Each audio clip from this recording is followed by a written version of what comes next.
Starting with the year 2000, the EU has an official slogan, United in Diversity, and you have already quoted Milan Kundera, the fact that he defined Europe as the European space with the greatest concentration of diversity. And definitely he was talking about ethnic and cultural diversity. Ukraine and Transcarpathian region, where we are now, are brightest example of this European diversity. So how do we work properly with this diversity when people are trying to use it against us? And both times when Putin attacked Ukraine, he instrumentalized this issue, the issue of ethnic structure, the issue of diversity. And Orban's government, we have already mentioned him today, is blocking the negotiation process. And again, he is using the issue of national minorities. So how do we think, how do we act in such conditions to make diversity our strong point? Thank you, Rosanna, for the question. I don't think that anyone generally knows the answer to this question. Why would the strategy used by Putin, and by the way, here I wouldn't overestimate his intellectual skills. That is not his personal strategy. That is the KGB strategy, just advocated by Putin. This is the Emperor principle, which is as old as the hills. And it's also his policy, not just in relation to Ukraine, but to Europe as well. So kind of nourishing local conflicts. Why do we have this fear of separatism? Because Putin is nourishing some local movements. And, well, we can take plenty of examples. Let's take Spain. The situation is really tangled there, but all the complexities in the local history of the establishment of the national state in Spain is the field where Russian policy is always intervening. And this explosive mixture of real problems with Russian money and kind of exploitation of the weaknesses, that's the whole point. That is a very simple mechanism behind this KGB strategy. Well, and if we really understand that they are using those things which we never discussed and those things that are always swept under the carpet, they try to use some elements that are not subject to a public discussion, and they try to make use of all those things. And when we understand this, we will not be wondered at what is happening in Ukraine, because with us, an element of public discussion in Ukraine has always been the agenda imposed by Moscow. And I would say that we don't even have any platforms for public discussions. Our mass media stopped functioning 20 years ago. I mean the mass media where we could really have important social discussions, in particular in the regions with national minorities, where we should have just a discussion of the tricky things, and there should take place the development of a certain consensus approach. But this discussion never took place. And of course, where we don't have a discussion, there we will have Russian money coming in. or there will be money from abroad coming there, and then you come to Berehovo, which is in Zakarpattia, and you see that everywhere on all the houses there is a Hungarian flag there, and there is a memorial board saying that a great Hungarian philosopher, writer, composer lived here for a certain period of time. So me and my husband were just going along Barahovo and watching all those memorial boards, and I didn't even imagine that the situation is like that. Well, of course, people came there because that was a resort place, so people lived there for a certain period of time. But I never thought that there are so many mentions of these facts there. I was really frustrated because I saw the whole region getting ready, like Donbass was getting ready for entering Russia. So the same is happening to Zakarpattia, to a whole region. And in the other parts of the country, we didn't even realize that. But the Carpathia region was already marked with all those traces of Hungarian presence, and not just presence, but kind of Hungarian ownership of the region. And when I went to the local museum and people started giving us very pleasing notes about Hungary that was lifted in Barahovo, Baraksask back then in 1939. So I was really alarmed by that fact because people seem to be happy about narrating those stories. But in that case, nobody listened to me. But it's no wonder, again, because we cannot pretend that there is nothing to discuss. We don't have the platforms to hold those discussions, that's true. But we have a lot of things to discuss. And probably we lack the will, political will, to have such a discussion. So, but that's another thing. But these are kind of elementary and basic things. It's like therapy. It works like therapy. If you don't discuss the problems, there will be malignant tumors and the virus that is getting ready for being launched and stimulating this malignant tumor occurrence. This virus is now very happy about that in the Russian territory. But you know, the European Union is based on the principles of neighborhood, and Ukraine can now clearly state with what countries we can be building good relationship. But at the same time, we also hear a more aggressive political language than could have been expected, let's say, from our Hungarian colleagues and from our Slovakian colleagues. Some statements are made by the authorities of the countries, but at the same time, we can see empathy from Polish people, Slovakian residents at the level of individuals. So, how could Ukraine probably build this neighborhood policy and the policy of good relationship with the neighboring countries? To put it simply, how do we access exceed the EU but become the Hungary of Imre Nagy, Joseph Antala, and not the Hungary of Mr. Orban? Well, I wouldn't be in a hurry with making conclusions about the accession to the EU. I'm interested in the future of NATO, to tell the truth more, and I'm more interested in the security access reorientation from the east to the west, because we are still thinking in the following categories. Let's join the EU. We are on the eastern flank. This is the same Kundera strategy, showing that we need to shift the Berlin Wall several hundreds kilometers to the east. Let's move this border several hundred kilometers to the east. But let's take the paradigm.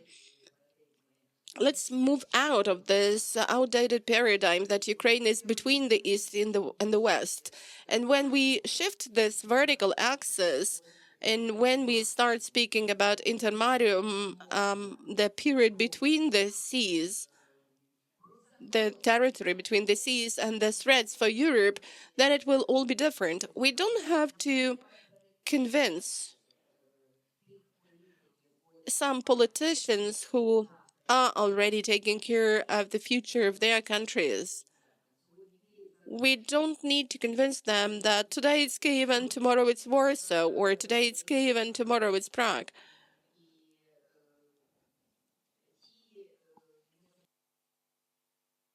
I've forgotten the name of a Hungarian political figure who mentioned that suppose Russia takes central Ukraine, then Hungary will be ready to take the Carpathia region.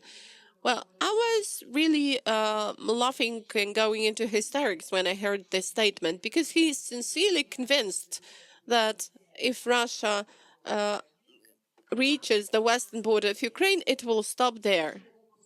And it will just politely knock on the gate of Hungary and say, okay, would you like to have Zakarpattia in Hungary? So it's really that plain. People should learn some lessons from their own history, but they don't. They should at least understand that if Russian school children are now writing a dictation dedicated to the Victory Day, and in this dictation there is a quotation, because it has been published, that's why I know it. It's available in social media. So in this dictation, it is said that by 2030, the following countries will go back to their native haven: Ukraine, the Caucasus, the Baltic states, Hungary, and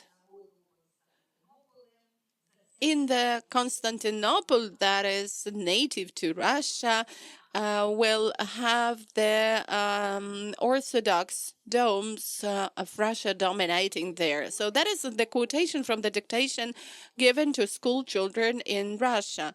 By 2030, the area of influence of Russia will again include Ukraine, Poland, the Baltic states, which they have a peculiar Russian or Soviet type name for the Baltic states, then Moldova, Czechia, Hungary. Yes, Hungary is also there on that list. So I don't know what people are guided by, but I think that today we can state clearly and obviously that the position which constitutes as a basis for the dialogue could be considered to be the collaboration with the Russian aggressor, not just in relation to Ukraine, but to Hungary as well. So now we can see such processes in the political life of all the countries of the former Central Europe, so to say, if we are still using this term.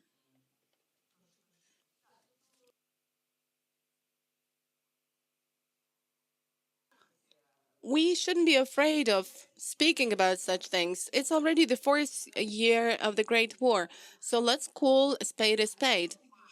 Yes, it's true that the aggressor has the overall European ambitions, and collaboration with the aggressor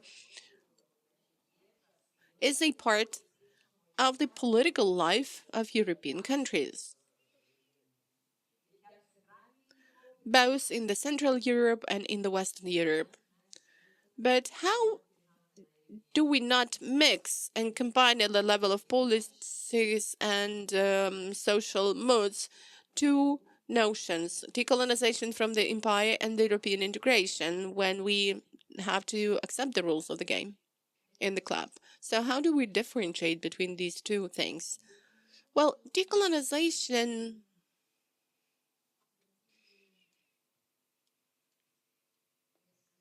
is, I would say, a very comprehensive process with no limitations. That is the process of returning to oneself. the process of purification from colonial stereotypes, from imperial stereotypes. With us, decolonization is just about renaming streets. And not always in a very successful way this is happening. But decolonization is a much more comprehensive process, a much broader agenda in terms of education, awareness raising, information support. And there is no clear recipe that or clear prescription that could be issued.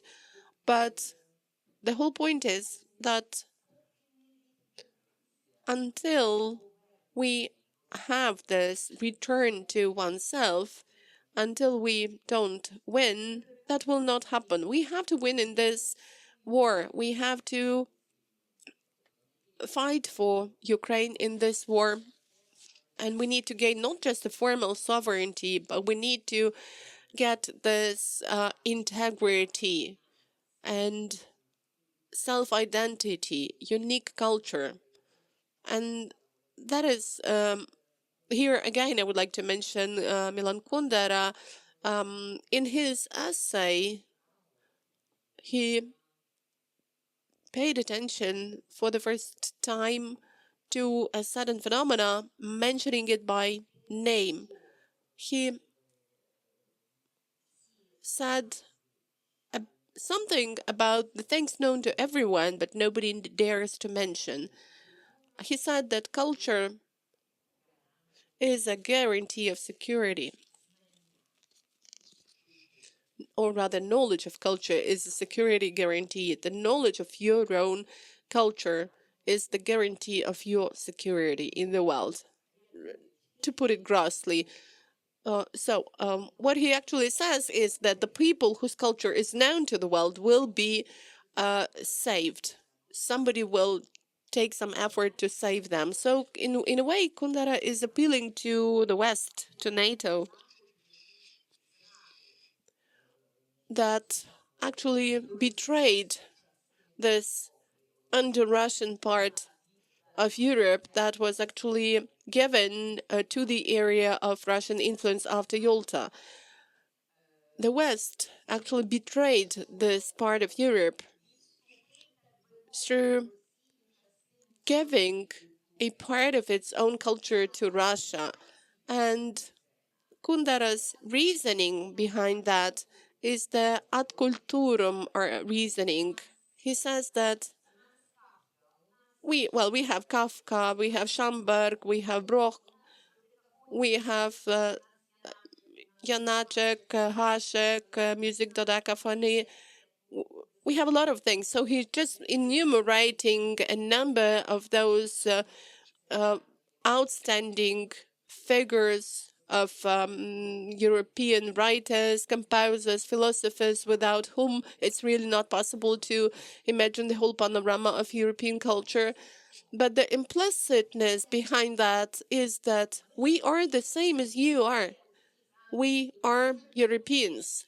That is a very narrow understanding of culture, which is also vulnerable, which is kind of window display, because the political culture is also a part of culture. We shouldn't forget about that. And the ordinary culture of ordinary people is a part of culture. And I'm really angry with Milan Kundera for this Austrian nostalgia, because the Ukrainian intellectual process had to pay quite high cost for that. So that is the cult of Austria and Austrian rule period. Austria was considered to be the guarantee of our European passport, and for 30 years, which means the whole generation of younger people like Andrei Lubka sitting there and his peers. So this generation lived in the period of this cult of old good Austria.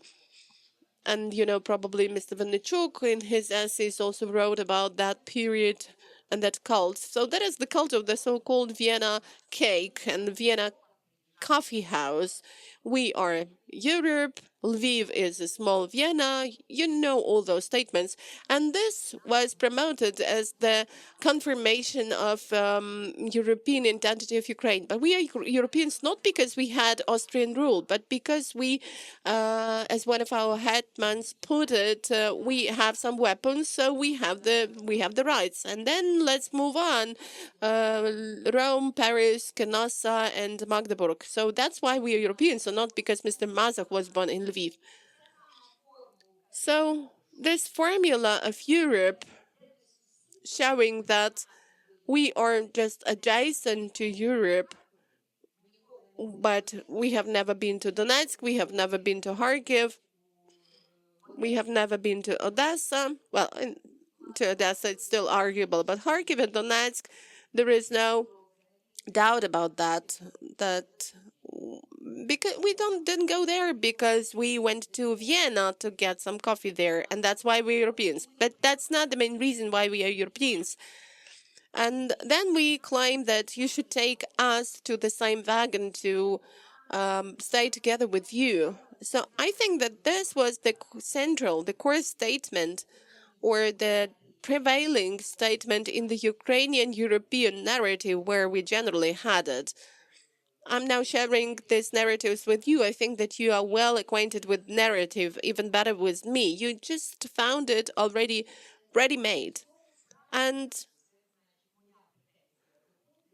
that's what I'm angry about. And I'm angry with Mr. Kundera for giving birth to Kundera followers in Ukraine who advocate the same statement.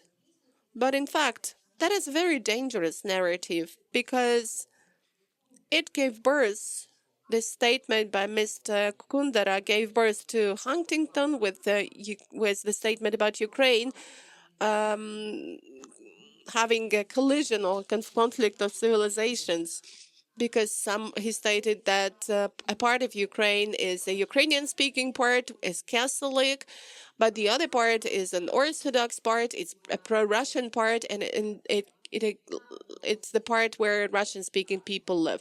So these binary oppositions always work well. Then for 30 years you can be shouting that this is not true, but you will never overcome this stereotype which has already been settled. But the myth is already there, and that myth in 2014 actually constituted the basis for the division of Ukraine, already not according to Huntington but Kundera, but according to Putin.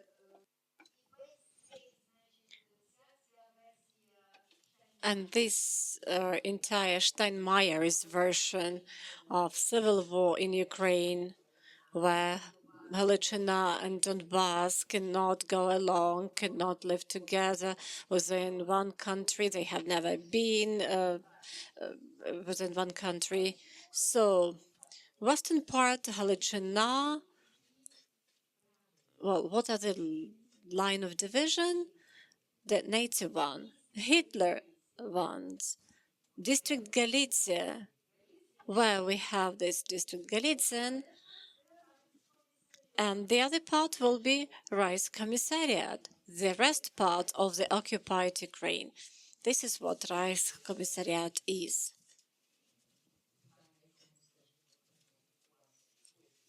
And the question is why we still have the RIA here. And let's hope it will be like that in the future as well. But again, why we have the RIA here while Sumy region and Kharkiv region are under intensive shelling. So the question is, this question is the question, the answer to which we have to find in this geopolitical division. They actually were drawing in those military maps in the Kremlin. Probably they will manage, they will be able to do something about this District Galicia if it will be, for example, divided between those neighboring countries. Again, if Russia manages to put somebody in power, somebody like Orban and his followers. So these are also the questions, the question that should be raised at international fora as well. And by the way, thank you for raising this issue. And probably in this regard, our diplomats, our politicians should be a bit more brave. I understand I'm a right and I'm at an advantage here. I have this privileged position because I'm not restrained with any norms or conditions. Actually, I am paid for just saying what I am thinking about. And this is actually the role that was played by a comic to a king. In every culture, there should be a niche for somebody, for those people who will tell the king the truth. So let's hope that at least some part of this truth reaches the decision making pool. In 2 weeks, we shall have a chance to buy your new book, which is called Our Europe. Could you please define the word our, and how do you define it for the Ukrainian audience and for the European audience? Are there different interpretations and connotations behind this word? Well, thank you for this interesting question. It is really interesting because now there are negotiations about publishing this book in some European countries, for example, actually in Poland and in Italy. And I have to restructure the book a bit because in the Ukrainian version it consists of two parts. One part comprises the essays written for the Western audience, so the intent was that they would be translated. And the second part is the essays that were written for the Ukrainian audience. And here we still have a sort of division or break or gap. Let's put it like this. Well, I started saying our education, and I understand this is an awful topic. Well, our education still, despite those 34 years of independence, still haven't come up, haven't filled the lacunas left by Russian isolation.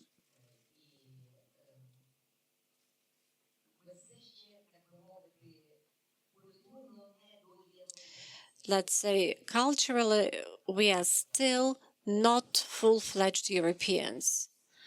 There is a good example, quite recent. For example, I would say, well, Trump has already been elected the president, and Claude Maleret has a speech in the French parliament, by the way, another politician who says what he thinks. And he delivers a speech in the French parliament, a brilliant speech, and he starts it with the expression that Washington now is the neurons court. And it was quoted in all the European newspapers. And I just imagine that somebody in the Ukrainian parliament expresses the phrase like this. Well, neuron is not used as a vulgar word or a bad word. We use Hitler for this. But the graduates of classical gymnasium actually were using this emperor as a bad example. And after that, the classical gymnasiums were terminated, and we started using some Kremlin narratives. So Hitler is bad, and Washington has become the neurons court. Well, just think about those years of cultural history that was also ours. I have already mentioned Rome today, and we can talk a lot about the fact that we still do not have a law state and so on and so forth, but still some foundations of this legal consciousness were left to us by the Lithuanian Charter that was valid in Ukraine up till the 20th century. In our folklore, we have the ideas of court, while the Lithuanian Charter was based on the Roman law, and this is also our history. But this malicious phrase was, if we translate it in for the Ukrainian audience, well, probably we'll have a gap here. We'll have the lacuna here. Probably this is the first example that came to my mind, but we have lots of gaps and lacunas like that. For example, my books have been translated into 23 European languages. It doesn't mean that I'm all European outstanding writer, but at least in half of those countries, I belong to those authors who are well known in translation. For example, several of my books have been translated. I come to the book fair or book forum and I'm asked, for example, on giving the interview. And in this direct dialogue or the interview, I am engaged in the activities of their media and book markets. It means, more or less, I understand how the dialogue can be built, can be established. I know what icons and triggers should be used when I know that my book will be translated. But for the Ukrainian audience, there will be different icons and different triggers. And what can become sensational and what can be really great in Europe probably will not be noticed in Ukraine. And there were cases like this. So I'm talking about restructuring what will be for the Western audience, what will be for the Ukrainian audience, is a sort of cultural schizophrenia. It's a cultural schizophrenia of a successful writer. And again, we start from the same thing. We should start integrating in Europe, starting with neuron. For neuron to be used by children in Ukrainian schools as a bad example, as a bad person, as a bad identity. And later, it will be easier for us to build our identity regarding European integration. Thank you for the answer. And I have one more question, and I kindly ask our audience to get ready with your questions. We'll probably have one or two from you. My question to you is like that. How do you see the role of Ukraine in forming new Europe? How whether our neighbors are ready to perceive us as an equal partner, not just as their neighbor. I'm talking about Poland, Hungary, Slovakia, and Romania. And what were the key mistakes made by Kundera in his book, The Tragedy of Central Europe, that should be taken into account by us? Actually, you have a big question here comprising of many smaller ones. And I will try to tackle each of those small questions separately. If we are talking about neighbors,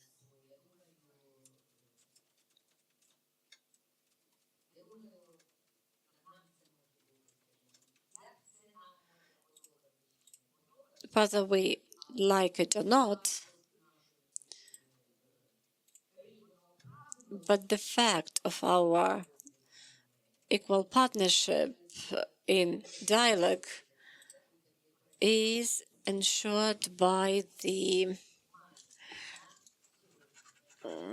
Sable, if quoting Mazepa.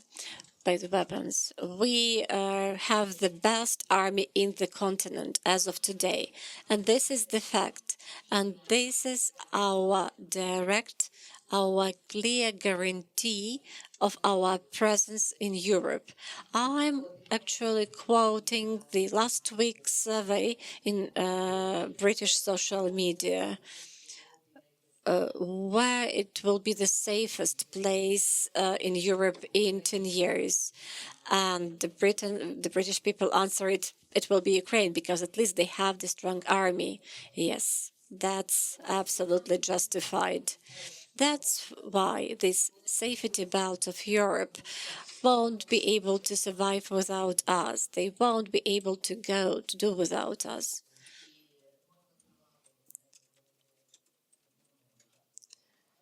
Well, we do not have lots of time to address the topic. Probably we can discuss it at the sidelines of this event.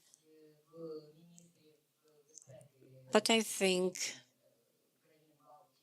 that the ministries of the Baltic states and Poland and Moldova, who yesterday signed the letter about lessons of the Second World War, that should be taken into account in order to prevent the Third World War. Well, those ministries understand pretty well the role of Ukraine in preventing the Third World War, and they are not the only ones. Once again, we may like it or not. For example, I personally do not like the fact that we actually sacrifice our best young men and young women trying to open this door to Europe. But well, that's the fact.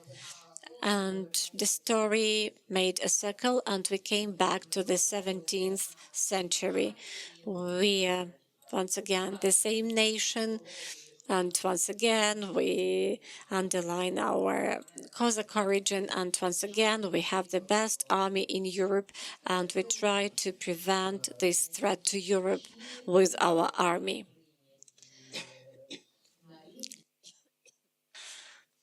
Whether we'll be perceived as equals, the answer is no. No, until Ukrainian culture becomes at least as famous in Europe as the culture of Central European countries. And here, the model started by Kundera actually was not started by him. Even before him, it was developed by Czeslaw Milosz. His family, like Europe, is a nice human document addressed to the West. And that was an attempt to explain the otherness. And in French, it sounds an autre Europe, another Europe, a different Europe. The one which is not Western one, the one which in its CV didn't have history of empires, history of owning outlandish colonies. And this other Europe, which Kundera identifies as central one,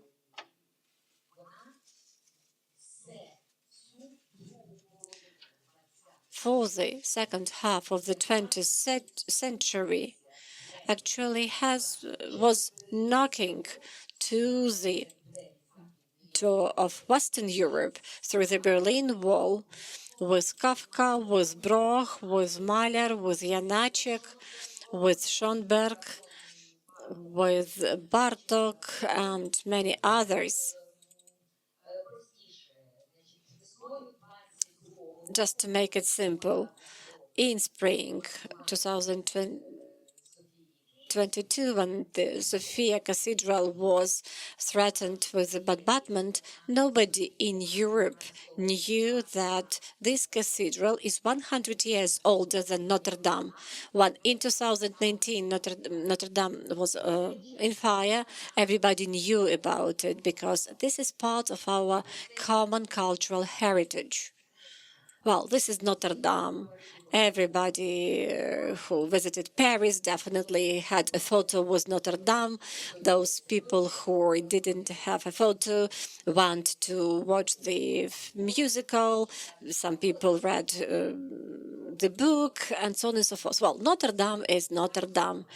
Notre Dame, the part of Paris, the part of Europe, the part of cultural identity of every educated person in our planet.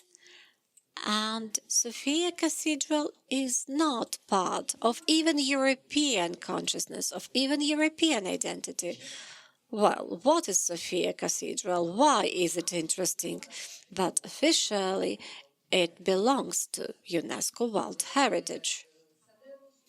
But the very understanding of the fact that Ukraine has its culture, that we are not a region of Russia that somehow wants to become independent. And actually, there is no difference why it should be independent or not, why people don't want to be with Russia. The very idea that we have the culture was noticed by Europe when this culture was bombarded. And Europe was the witness of it when the museums were bombarded, when the libraries were burned, when the Russians started taking and bringing to Russia not only the toilets but also the cultural values. It turned out Ukraine has its own culture. So we actually missed those 30 years during which we were supposed to do our cultural passport, and we actually could show this cultural passport to all the European nations. So we could enter Europe we can enter Europe only having our own cultural passport. If we have it, we'll be able to join the club. And if half of the Europe believes Putin that till 1991 Ukraine has never existed, or in the phrase that it was actually formed by Lenin, and if they do not know anything about our history, about our identity, about our culture, and we ourselves only start getting to know it. And again, under shelling, under bombardment, we start being aware of the fact that this factor has always been present of ours in our safety.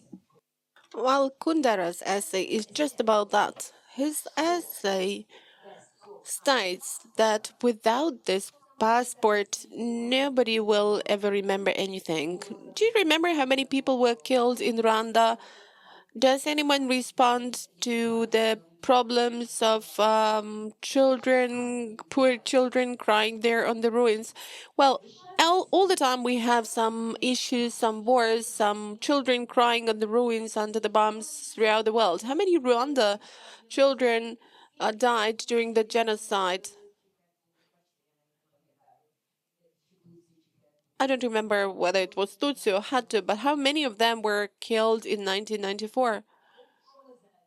What do we generally know about the situation? What do we know about Rwanda or any other countries besides the fact that there were some mass atrocities in 1994 there?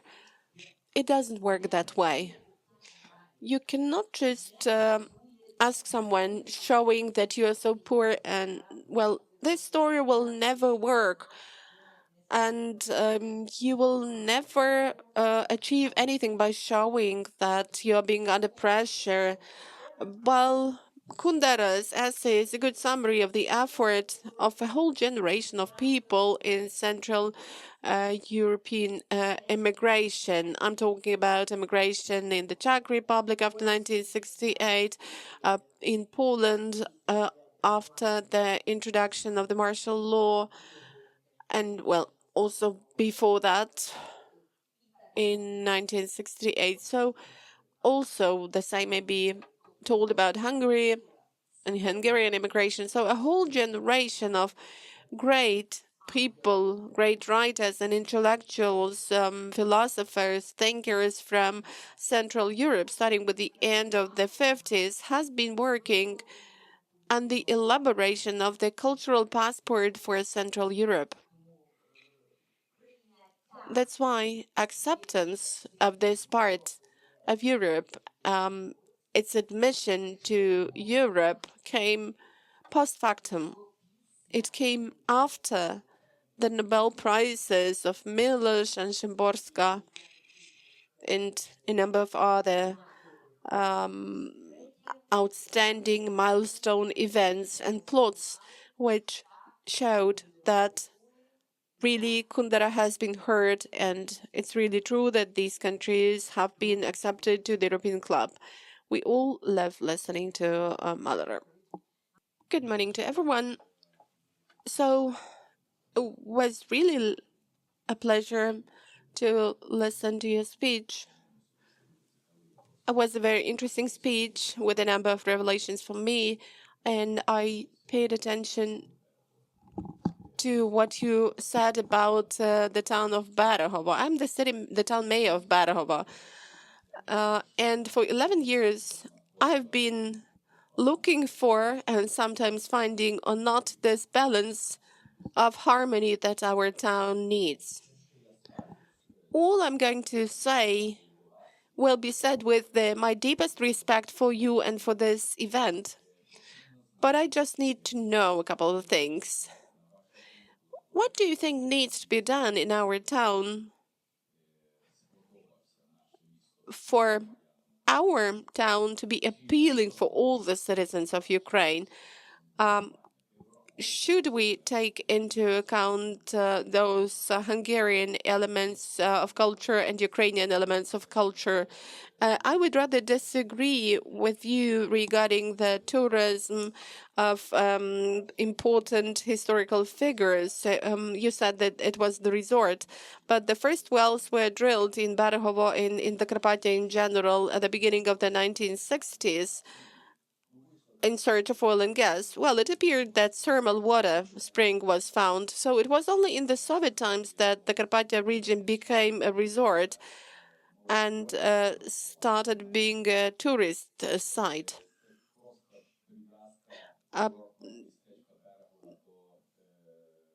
Barahova is really linked to important historical Hungarian actors, but not because it was a resort. And I'm sure that what is now happening as far as the location of those memorial boards in our town is concerned, it so happened that Ferenc Rákosi, the second then person was Sándor Pándor Butler.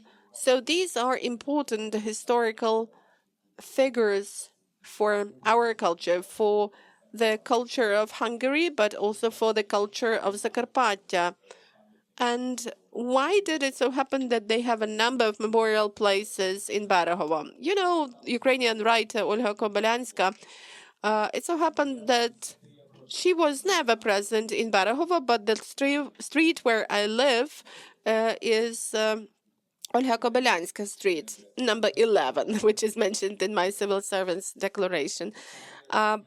We also know that Shevchenko was never present in Barahovo, but we have a monument to Shevchenko, the great Ukrainian national poet. And by the way, our school is also called in the name of this great Ukrainian poet. For 11 years, I've always been trying to record some positive elements where two cultures, Ukrainian and Hungarian cultures, can really work together and give our city a very clear prospect, showing that nothing can be built that is useful for Hungarians and is not useful for Ukrainians, and vice versa. And until I am the town mayor, I will be working in the same direction. So let me repeat my question again with my deepest respect and regards for you. So the question is, should we take into account only the wishes of local residents as far as location of some cultural monuments and memorial boards or the reliefs is concerned, or should we take into account the fact that we need to be a town appealing to and liked by the whole of Ukraine? Thank you for your information. It's really interesting and important information, and I'm happy that for 11 years you have been the mayor of Barahovo. I went to Barahovo before that period, before you became the mayor, so I really hope that over these 11 years you have already paid attention to the exposition of the local area studies and cultural studies museum. That happened in 2014, in the winter of 2014, and it produced a very sad impression on me, I should say. And as far as the question about the combination of local interest and the tendency to be appealing to the whole country, well, that's also an important question, and even a critical and crucial one, I would say, because the option of federalism suggested by Mr. Medvedchuk for Ukraine, and which was installed very persistently over the latest quarter of century, starting with the media reform, when each region has its own news, each region has its own mass media, and those regional and local media are covering only what the residents of this area are interested in. But we understand how this is happening. Sometimes you never leave your region and you don't know that there is any Donbass or Luhansk region or Crimea, and people tend to think that they have nothing to do with Donbass or Crimea or even Kiev and Zbroj. So the combination of local self-government and local interests with the overall national interest is the key to success. We need to, anyway, develop this integrated approach, and we need to shape up not just the conscience of a city or town resident, but we need to shape up the conscience of this person as the citizens of Ukraine, because otherwise the passport of the citizen of Ukraine is just a paper. So, and this balanced approach should be a part of the state policy. And definitely, we should not focus on local self-government decision-making process only. We know that now local self-government bodies are responsible for book publication, and every region orders publishing its own books. But this is the same approach suggested by Mr. Medvedchuk. This is the kind of dismantling of the country, because the nation as a notion is the people reading the same books. As far as Olha Kobylanska, who never came to Barahovo, is concerned, well, I'm not sure about that. I didn't have this information. But, well, regarding Shevchenko, I think that the residents of Barahovo need to understand who Shevchenko was and how much he's related with the passport, which they get at the age of 18. Sorry, it's really important for them to understand this. Well, and I think that a number of facts could be added up to this. We need to ground our decisions and activities and the knowledge of history. We need to have the vision, and this vision should not just be the local one, but the political over national one, general. Thank you. Thank you, Oksana, for this talk, which is about to be wrapped up. And thank you for the advocacy work that you are doing on a constant basis, not just in Ukraine, but also in Europe. Thank you.